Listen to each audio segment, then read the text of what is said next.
The knock at midnight. It was a cold night. The wind howled outside like a hungry animal. Inside the underground bunker, everything was quiet. Adam sat alone, reading an old book by the dim light of a lantern. The world outside had ended many years ago. Cities were gone. People were gone. Only the strong and lucky had survived. Adam was one of them. His bunker was safe. Thick metal walls, clean water, enough food for months. He trusted no one. He never opened the door for strangers. Not anymore. But then it happened. Bang, bang, bang. Loud knock, 3 times. Sharp, fast, desperate. Adam froze. No one ever came here. No one even knew this place existed. Bang, bang, bang. Again, he slowly picked up his old rifle and walked to the steel door. He pressed the camera button. A blurry black and white screen lit up. A woman stood outside. She looked thin, dirty, and tired. Her hair was messy, her clothes torn. Too small. Children stood behind her. One held her hand. The other hid behind her leg. Adam stared at the screen. He said nothing. Then the woman looked directly at the camera. Her lips trembled. "Please," she whispered. "Take me for one night. Just feed my children." Adam's hand froze over the button. He didn't move. His mind raced. Was this a trick? A trap. He had seen gangs use women and children before. They knock, they cry. P. You open the door and you're dead. But something about her voice, her eyes, it felt real. She looked like a mother, a desperate one. The boy behind her coughed. The little girl leaned against her mother and closed her eyes. Adam turned off the screen and stepped back. He looked at the door. "No," he said to himself. "You don't let strangers in. You survive alone." But then he looked at the picture on the wall, a small photo. His wife, his daughter. Gone now. He closed his eyes. Then he pressed the button with a hiss of steam. The steel door slid open a few inches. The woman stepped forward, but stopped. She looked scared. Adam raised his hand. "Only for one night," he said. "You eat, you rest. In the morning, you leave." She nodded fast. "Yes, thank you. Thank you." She helped her kids inside. They looked like they hadn't eaten in days. Adam closed the door. The heavy metal clanked shut. He stared at the woman and her children. "Names?" The woman spoke softly. "My name is Mira. This is Eli," she pointed to the boy, "and this is Hope." Hope was maybe 4 years old. She didn't say a word. Her eyes were big and empty. Adam nodded. "Follow me."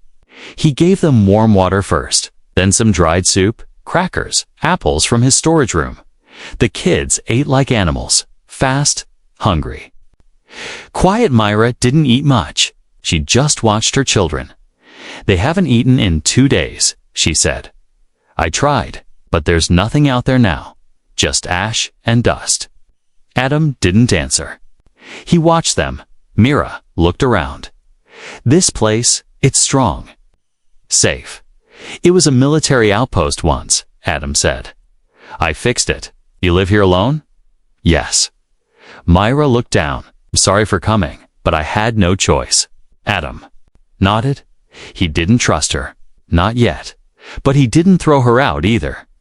That night, he gave them blankets and an empty room. Myra thanked him again before she closed the door. She looked at him and said, "You saved us tonight." Adam didn't reply. He went back to his room, sat down, looked at the picture of his family again. He tried to sleep, but something didn't feel right.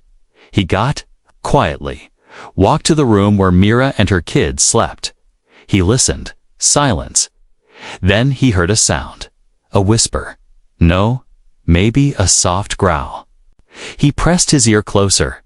Nothing now, just the wind outside.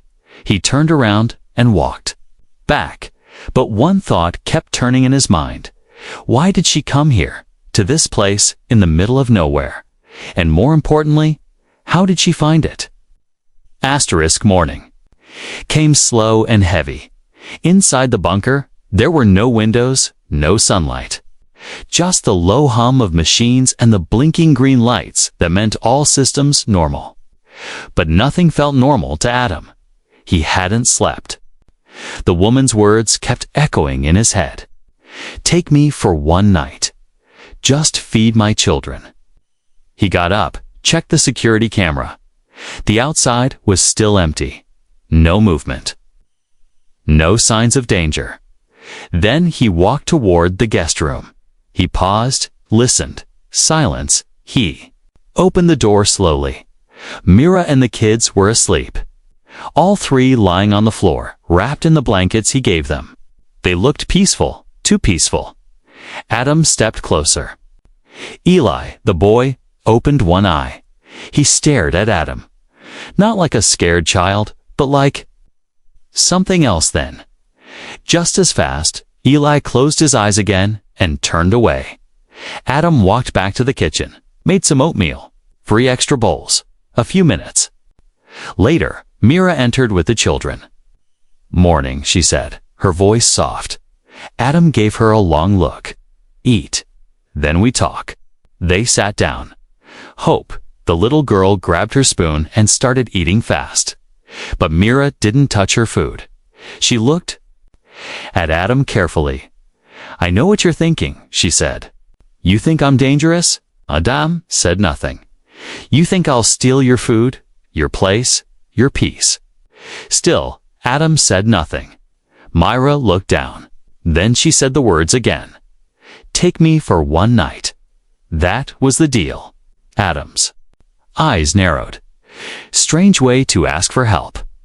Mira smiled sadly. It worked, didn't it? Adam leaned forward. Why here? How did you find this place? Mira paused. Her fingers tapped the side of her bowl. I followed a signal, a weak radio wave. Someone out there was broadcasting coordinates. I thought it might be a trap, but I had no choice. Adam frowned. I haven't used my radio in months. Myra looked surprised. Then who did? Silence filled the room. Eli dropped his spoon. Hope giggled, but the sound was wrong. Too flat, like someone pretending. To laugh, Adam stood up. He walked to the storage room. Opened the steel door. He froze. One box was open. Food missing. He had counted everything yesterday. Now, at least 3 meal packs were gone. He returned to Myra. Did you go into my storage? Myra shook her head. No, I didn't even know where. It was Adam stared at her. Then looked at the kids. Eli's face was blank. Hope kept giggling. Adam rubbed his forehead. Something felt off, very off. Myra finally stood up. I'll leave after breakfast, she said. We're thankful. Truly, you saved us. She walked toward the hallway, leading her kids. But just before they entered the guest room again, Adam called out. Wait. They stopped. I want a real answer.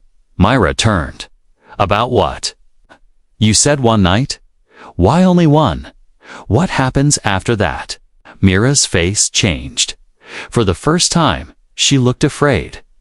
Not of him, of something else. Her voice dropped. Because they get hungry. Adam's body stiffened. Who? She looked down at her children. They do. Adam didn't know what to say. They look normal, she said. But they're not. What are they? He whispered. Mira shook her head. I don't know anymore. Born after the sky turned red. After the lab exploded, they were just babies. Or something like babies. Adam stepped back slowly. I thought they needed food. Just food. But it's more than that now. It's something inside them, growing, changing. Why did you come here? Adam asked.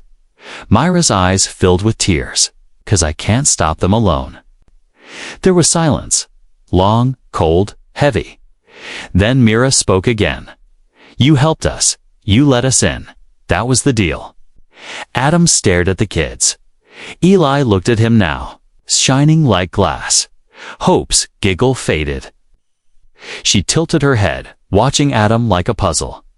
Myra reached into her coat, pulled out a small vial. This was the medicine, she said. Back at the lab, I stole 1 dose before we escaped. I gave it to them last week.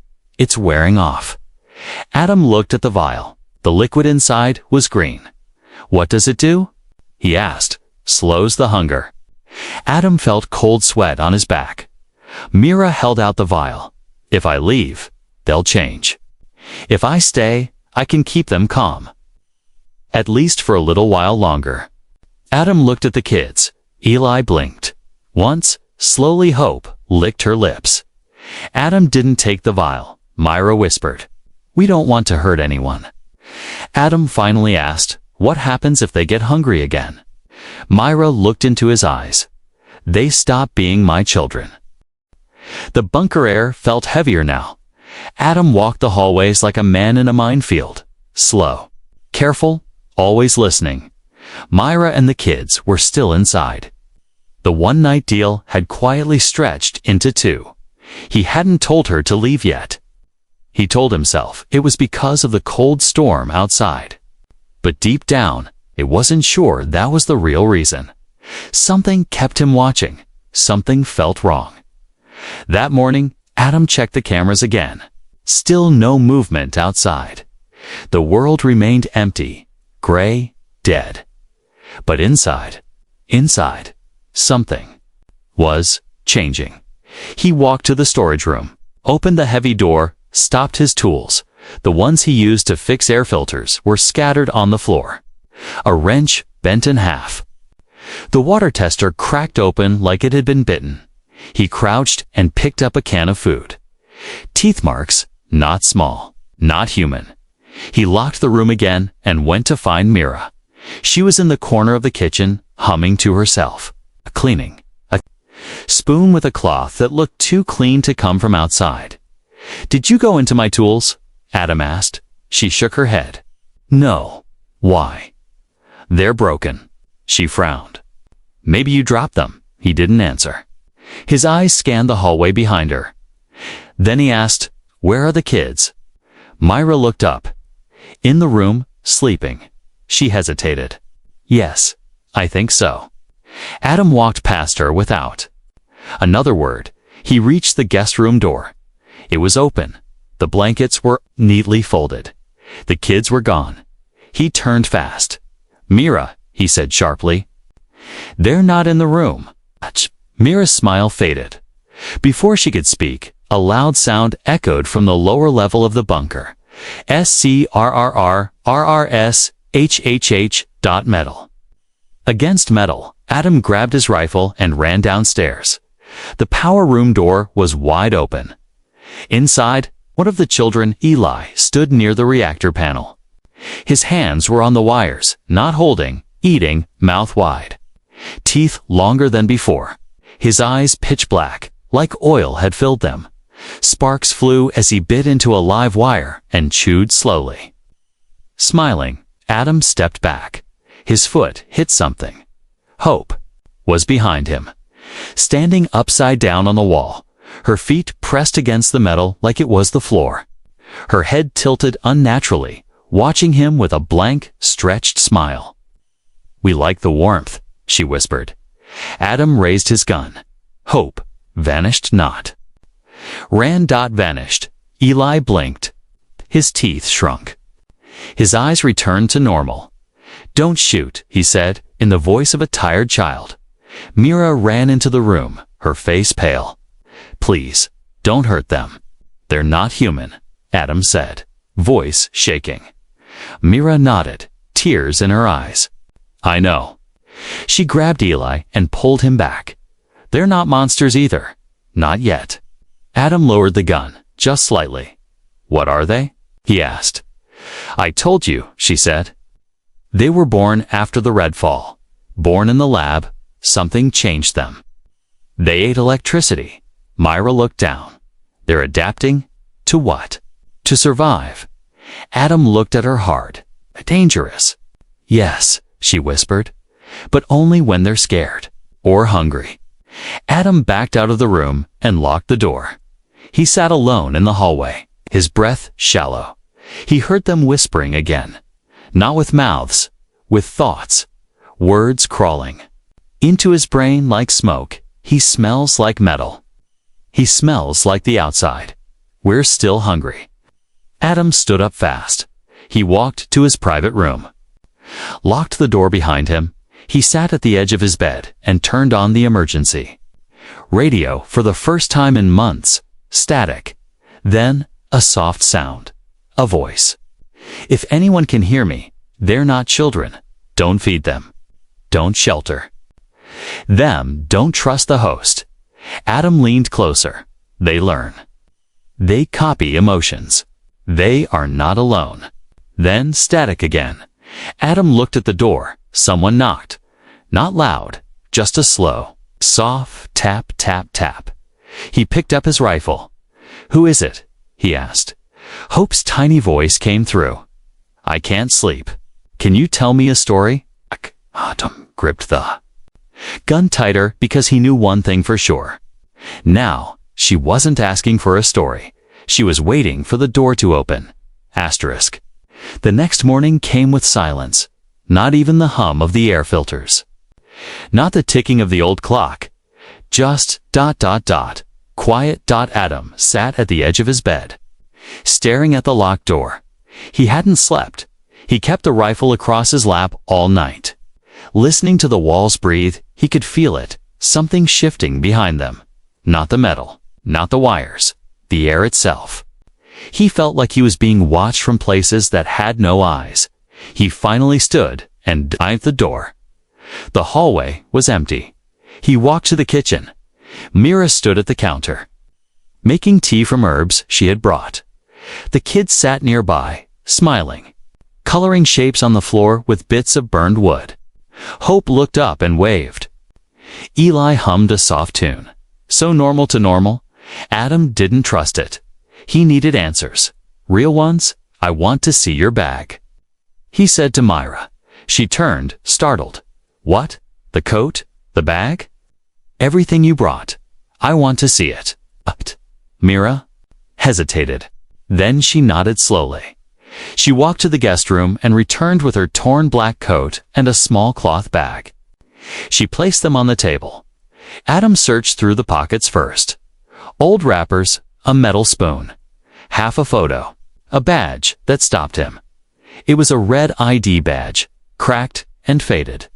Letters barely visible, but the words were still there. Subject: #27 experimental host. Status: active project. HEART host evolution and replication trial lab code. Red sector level 9 clearance. Classified ADAMS. Hands went cold. He looked up at Mira. You told me you were a mother. But this, he held up the badge. This says you were part of something. An experiment. Mira didn't speak. You weren't just hiding, Adam said.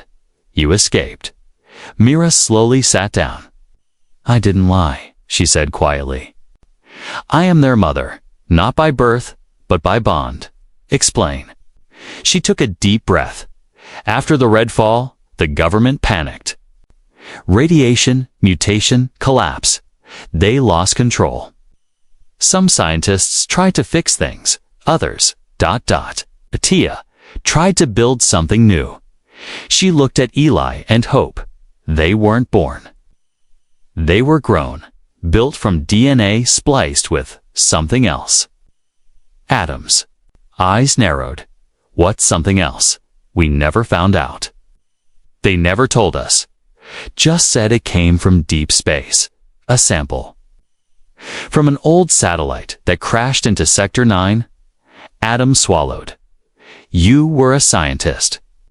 She shook her head. No, I was supposed to be a host, a test subject.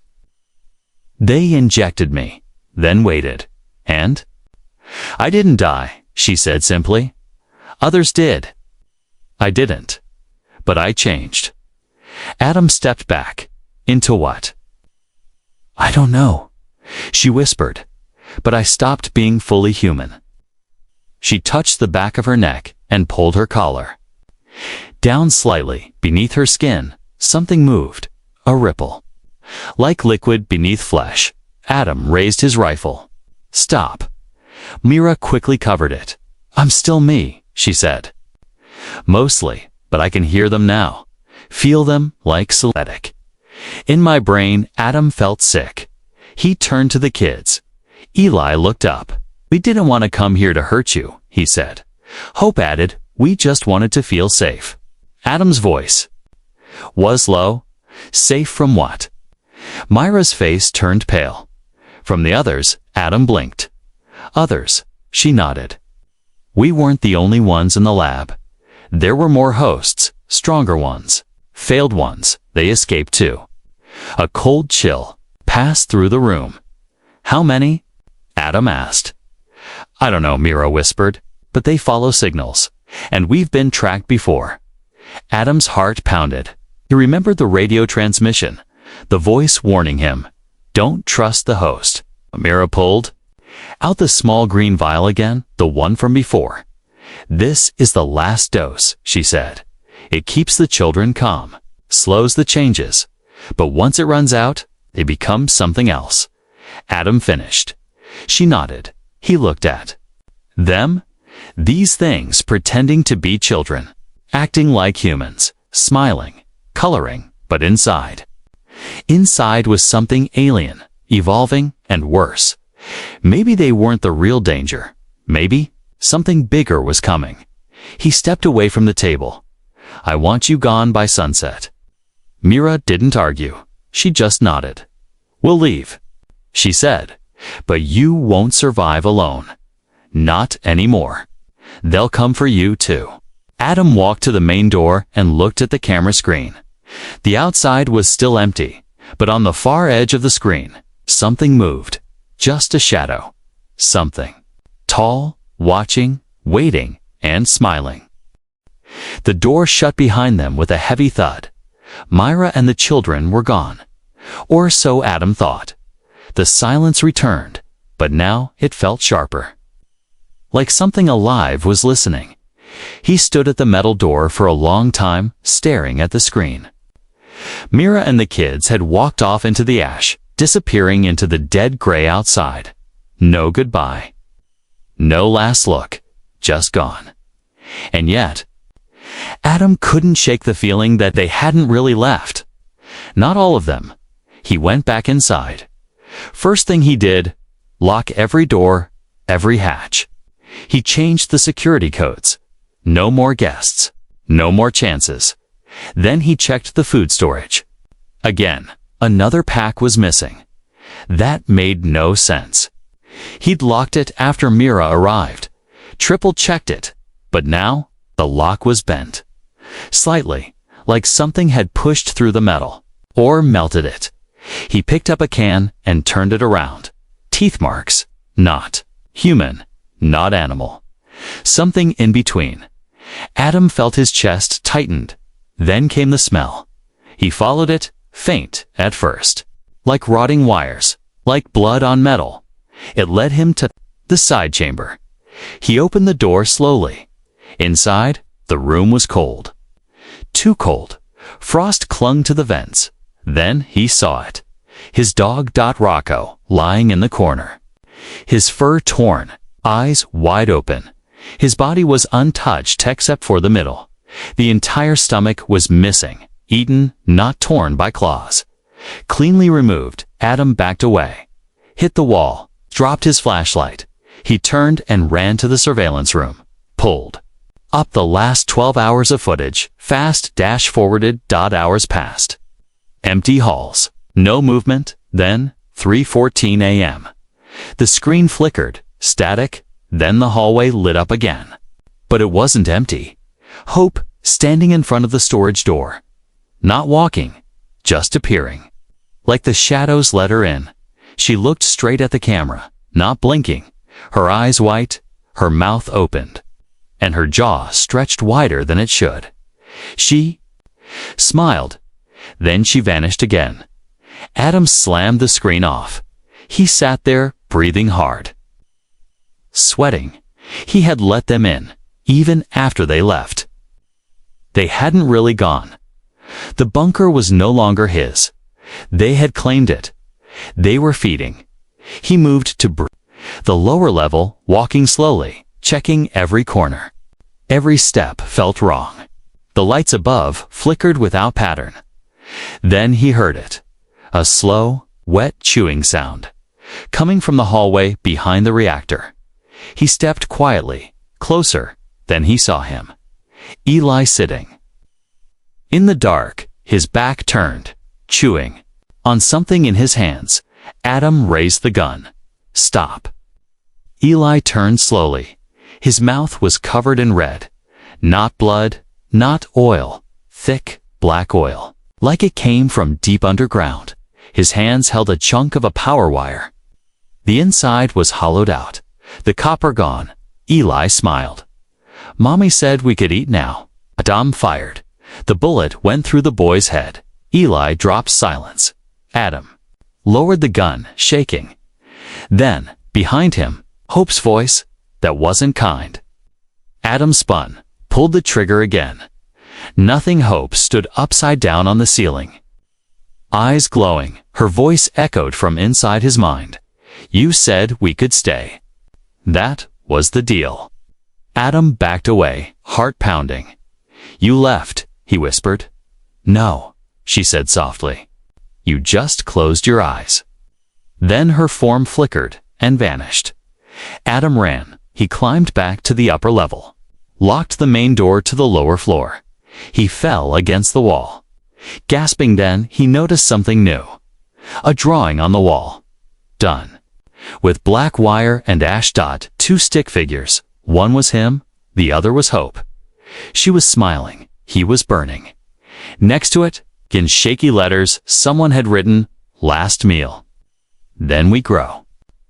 That night, Adam sat in the radio room. He turned on every frequency, sent one message again and again. To anyone out there. They are inside. They feed. They learn. Don't let them in. But no one replied. Just static. And somewhere below, the lights flickered again. The feeding had started, and it would not stop. Asterisk. Adam hadn't slept in 2 days. Not really. Not since the dog died. Not since Eli melted wires like they were candy. Not since Hope smiled upside down from the ceiling. Now he sat in the control room, hands shaking, eyes red, heart pounding. His bunker was no longer safe. His bunker was their nest. He needed a plan. He needed to escape. But there was a problem. The main hatch, the only exit, now showed a red light. Locked, and it wasn't locked by him. He tried the manual override, typed every code he knew. Tried voice commands, nothing. He opened the side panel to check the circuits. Half. The wires were gone, melted, eaten. Hope had lied. They never left. They were just waiting for him to realize it too late. Adam grabbed his emergency bag, a small one, with just the basics: a flare, water tabs, 1 energy bar, a short knife, no rifle, that was lost somewhere in the dark hall below. He'd have to get to the air vent system. It was old and narrow, but it led to a side exit near the surface, a hidden one he'd never used. He walked quickly, carefully, toward the maintenance wing. As he passed the walls, he noticed something new. Marks drawn with fingers, but not human ones. Symbols, circles with teeth inside, eyes without pupils, all drawn in black, the same black as the oil Eli bled at the end of the hall. The vent door was open. He froze. He never opened it. Something was already in there. He took out his knife, stepped slowly toward it. Suddenly, a whisper, low, like radio static, coming from inside the vent. A child's voice. Why are you running? Adam turned and ran back the other way. He needed another exit.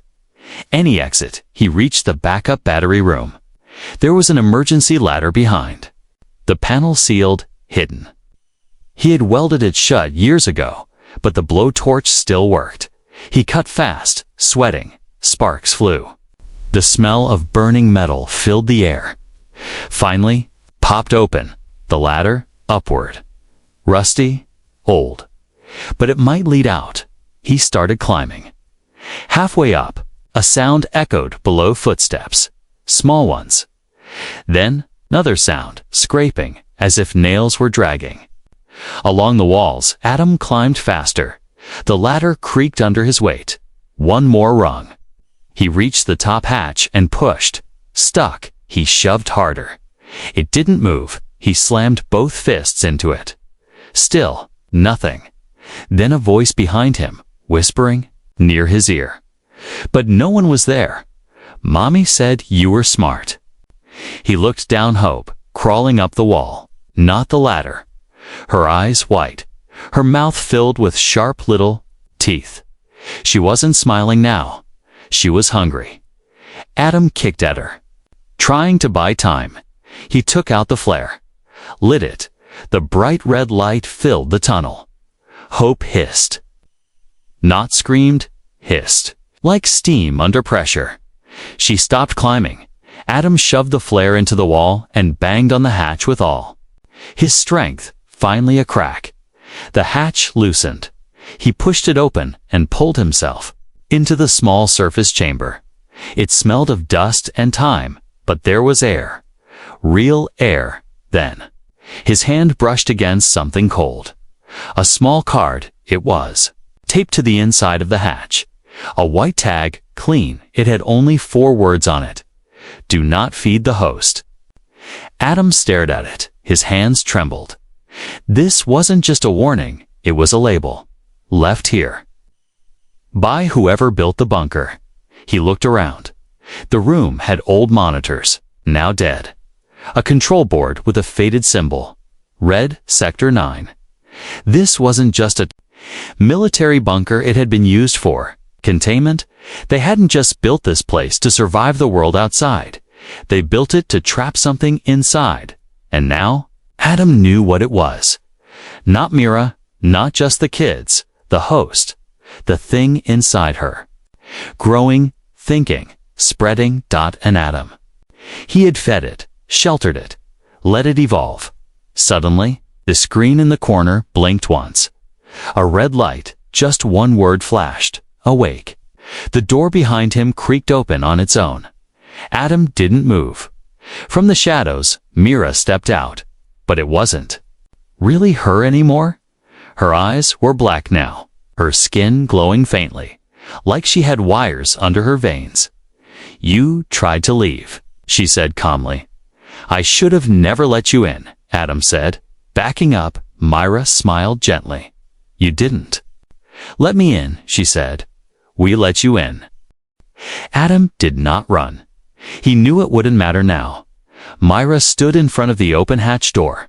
Eyes dark, skin glowing like soft metal. She didn't look human anymore. Not really. And behind her, 2 small shapes appeared. Eli, Hope. Both standing, perfectly still, silent.